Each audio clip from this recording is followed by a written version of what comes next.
ಕಲಬುರಗಿ ಜಿಲ್ಲೆಯಲ್ಲಿ ಭೀಮಾ ನದಿ ಅಬ್ಬರಕ್ಕೆ ಸಂಕಷ್ಟಗಳ ಸರಮಾಲೆಯೇ ಸೃಷ್ಟಿಯಾಗಿದೆ. ಭೀಮಾ ನದಿ ಅಬ್ಬರಕ್ಕೆ ಜೇವರ್ಗಿ ತಾಲೂಕಿನ ಕಟ್ಟಿ ಸಂಗಾವಿ ಗ್ರಾಮದ ಸೇತುವೆ ಮುಳುಗಡೆಯಾಗಿದ್ದು, ಬೀದರ್ ಶ್ರೀರಂಗಪಟ್ಟಣ ರಾಷ್ಟ್ರೀಯ ಹೆದ್ದಾರಿ ಸಂಚಾರ ಸಂಪೂರ್ಣ ಬಂದ್ ಆಗಿದೆ. ಕಲಬುರಗಿ ಬೆಂಗಳೂರಿಗೆ ಸಂಚರಿಸೋರು ಬದಲಿ ಮಾರ್ಗದ ಮೂಲಕ ಸಂಚರಿಸುವ ಅನಿವಾರ್ಯತೆ ಸೃಷ್ಟಿಯಾಗಿದೆ.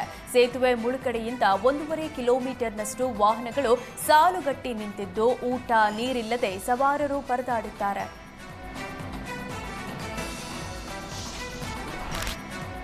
ಉತ್ತರ ಕರ್ನಾಟಕದಲ್ಲಿ ಮಳೆ ಅಬ್ಬರಿಸಿ ಬೊಬ್ಬೆರೆದಿದ್ದು, ಭೀಮೆ ಉಗ್ರ ರೂಪ ತಾಳಿದ್ದಾಳೆ. ವಿಜಯಪುರ ಜಿಲ್ಲೆ ಸಿಂದಗಿ ಪಟ್ಟಣದ ಹಲವು ಗ್ರಾಮಗಳಲ್ಲಿ ಪ್ರವಾಹ ಪರಿಸ್ಥಿತಿ ಎದುರಾಗಿದೆ. ಕುಮಸಗಿ ಗ್ರಾಮಕ್ಕೆ ಭೀಮಾ ನದಿ ಜಲ ದಿಗ್ಬಂಧನ ವಿಧಿಸಿದ್ದು, ಮನೆಗಳಲ್ಲಿ ವಿಷ ಜಂತುಗಳ ಹಾವಳಿ ಶುರುವಾಗಿದೆ. ಪ್ರವಾಹದ ನೀರಿನ ಜೊತೆ ವಿಷ ಜಂತುಗಳು ಮನೆಗೆ ನುಗ್ಗಿದ್ದು, ನಿವಾಸಿಗಳು ಆತಂಕಗೊಂಡಿದ್ದಾರೆ. ಇಷ್ಟೆಲ್ಲ ಅವಾಂತರಗಳಾದರೂ ನೆರವಿಗೆ ಧಾವಿಸದ ಜಿಲ್ಲಾಡಳಿತ ಹಾಗೂ ಸಿಂದಗಿ ಶಾಸಕ ಅಶೋಕ್ ಮನಗುಳಿ ವಿರುದ್ಧ ನಿವಾಸಿಗಳು ಆಕ್ರೋಶ ಹೊರಹಾಕಿದ್ರು.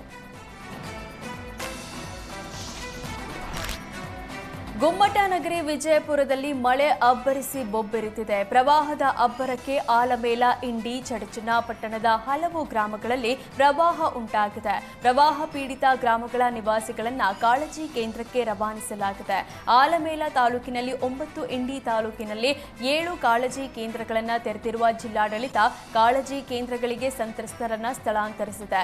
ಕಾಳಜಿ ಕೇಂದ್ರದಲ್ಲಿ ಸಂತ್ರಸ್ತರ ಆರೋಗ್ಯ ತಪಾಸಣೆ ನಡೆಸಲಾಗಿದ್ದು, ಎಲ್ಲಾ ರೀತಿಯ ಮೂಲಭೂತ ಸೌಕರ್ಯ ಒದಗಿಸಲಾಗಿದೆ.